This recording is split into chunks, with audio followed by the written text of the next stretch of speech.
আসসালামু আলাইকুম। আমি মরিয়ম বিনতে রহমান। আমার কাব্যিক নেম মরিয়ম শ্রাবণী। আমি সবাইকে প্রথমে সালাম ও শ্রদ্ধা জানিয়ে সাহিত্যের বিষয়ে কিছু কথা রাখছি।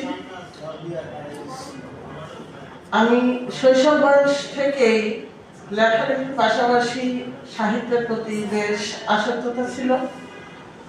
দেখা যেত আমার মা বাবা যখন স্টাডি করতে তখনকার বয়সে আমাদের কাছে যখন বিরক্ত করত, তখন দেখা যেত বাংলা বইয়ের ফাঁকে ফাঁকে আমি বাংলা লেখাগুলো আমার ছন্দের আকারে সাজিয়ে বাংলা বইয়ের নিচে কাগজ লুকিয়ে লেখালেখি করতাম। সেগুলো ধীরে ধীরে ডায়েরিতে সাজিয়ে রাখতাম। পরবর্তীতে যখন ফেসবুক শব্দটা চিনলাম, ফেসবুক জগতে আসলাম, তখন বড় বড় বিখ্যাত লোকদের সান্নিধ্যে এসে জানতে পারলাম যে আসলে সাহিত্যের বিশাল মাঠ রয়েছে, যেখানে আমার বিচরণ মোটেও ছিল না। এবং তাদের সাথে চলতে চলতে আমি এই মাঠে বিচরণ শুরু করলাম, লেখালেখি শুরু করলাম এবং পরস্পরের মাধ্যমে এই সোসাইটিতে বাংলাদেশ তথা সমগ্র বিশ্বে সকল কবি বলতে সবার সাথে তো আমি পরিচিত না, গুটি কয়েকই বলা যেতে পারে ফরেন কান্ট্রি, মোটামুটি সবার সাথে আমি পরিচিত হতে পেরেছি। এবং পাশাপাশি অন্যান্য এই সাহিত্যের পাশাপাশি বিভিন্ন সংগঠনের পেজগুলো দেখে আমার কাছে মনে হলো যে আমরা যদি সাহিত্যিকরা একটা গ্রুপ বা একটা পেজে একত্র হতে পারি এবং একে অপরের লেখা পড়তে পারি, তাহলে হয়তো ভালো হবে এবং সবার সাথে জানা কম বেশি এটা আরো আপডেট হতে পারবে।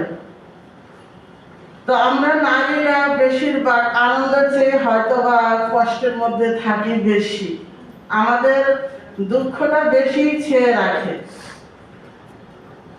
তো এই দুঃখকে ঘিরে কবি মনা বলেন, সাহিত্য মনা বলেন বা ঔপন্যাসিকতা বলেন, আপনি যখন লেখালেখিতে আসেন আমার মনে হয় না আপনার বুক ভরা আনন্দ দিয়ে আপনি লেখা শুরু করেন। আমার বাস্তবতা থেকে আমি বলবো যে আপনার যে কাব্যিক মনার ভাবটা, সাহিত্য মনার ভাবটা যখন আসবে আপনার ভিতর থেকে সেই কষ্টটা থেকে বের হয়ে আসবে। এখানে আমাদের অনেক গবেষক রয়েছেন, ঔপন্যাসিক রয়েছেন এবং কবি আছেন কিনা আমি এখনো জানতে পারিনি, যেটুকু জানছি সেখান থেকে বলার।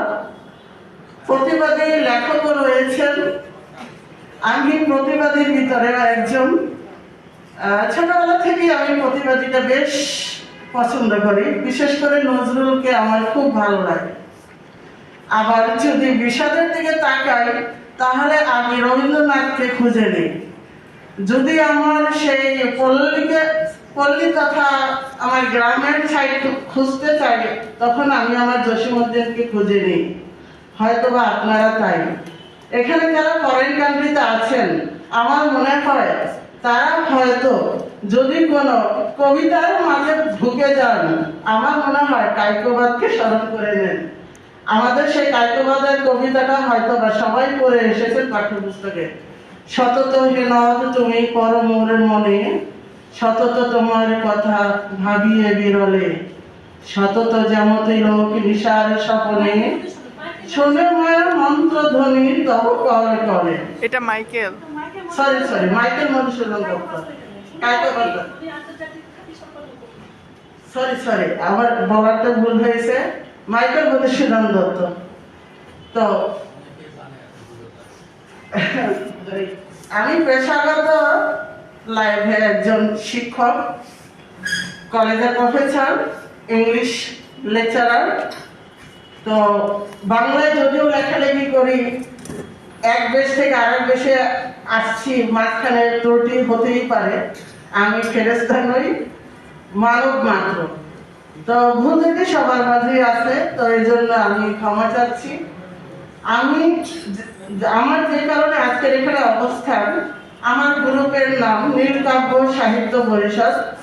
ভাইয়ার এখানে বলাতে একটু মিস্টেক ছিল, নারী কাব্য বলেছিলেন, আসলে সরি, নীলকাব্য হবে।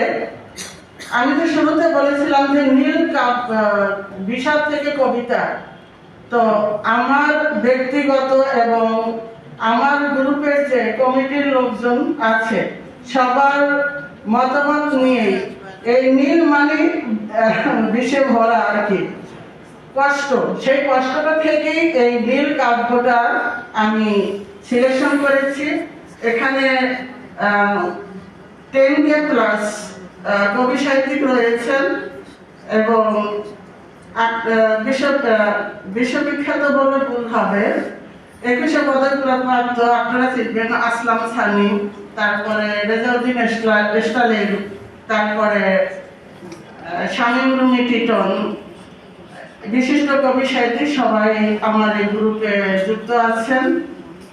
তো আমি এ নিয়ে আর বেশি কিছু কথা বলবো না। সবাই ভালো থাকবেন, দোয়া করবেন আমার জন্য। আমার বাবা রিসেন্টলি হসপিটালাইজ, জীবন মরণের মুখে আছেন। আমি সবার কাছে দোয়া চেয়ে আমি এখানে আমার বক্তব্য শেষ করছি।